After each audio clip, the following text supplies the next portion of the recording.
So I took on board a lot of advice from my key worker. I got involved. By this time, it was in the lockdown, so there was not a lot of face-to-face stuff on. So I learned to do a lot of the meetings and stuff over Zoom, which to me it didn't really bother me, because if anything, it was easier for me because of having such bad anxiety. I didn't have to go out, and I could do it all from home, you know. So for me, it wasn't really an issue. What the issue was that a lot of the meetings you had to go to, you can't be under the influence. Whereas I was still in active addiction at this point, you know, so I just wanted a drink. So in the end, I ended up just attending meetings anyway online, but not telling them I was drinking, you know. So it was still that thing of where I'm trying to get help now, but I'm still being manipulative, you know, because I want to drink. So it's hard to get that sort of oomph to give it up when you're kind of just testing the water, because you think, well, if it doesn't work, I'll fall back on the drink. And it's just like a really bad way of like frame of mind to have. The way you're thinking is everything's revolving around the alcohol, you know, and it's just such an awful thing to try and get away from, because you can't escape it when you're in addiction, you know. It sounds like double-minded. On one hand, you want to get better. On the other hand, you want to carry on drinking, and you want to tell your key worker the truth, but then you don't want her chasing you because you don't want to have to give up the drink, you know.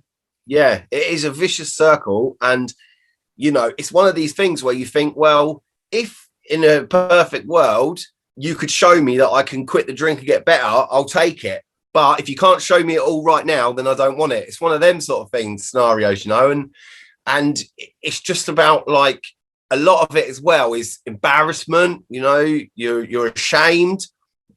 And also when you say something to someone, like a key worker, it becomes real, you know.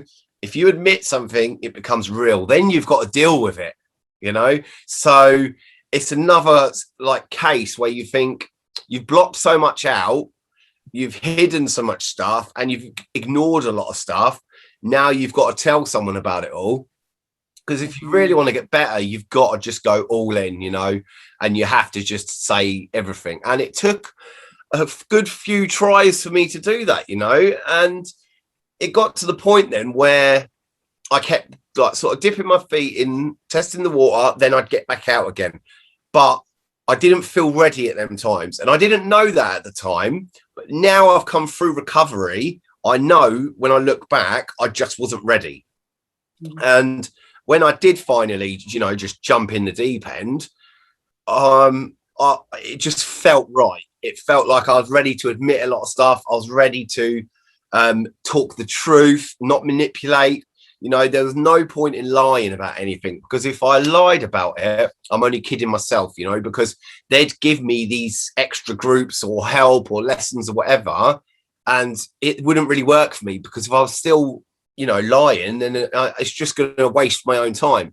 But that's how I also know that I was ready, because I didn't feel like lying, you know. So it worked out better for me in the long run, but it took a lot of attempts to get there.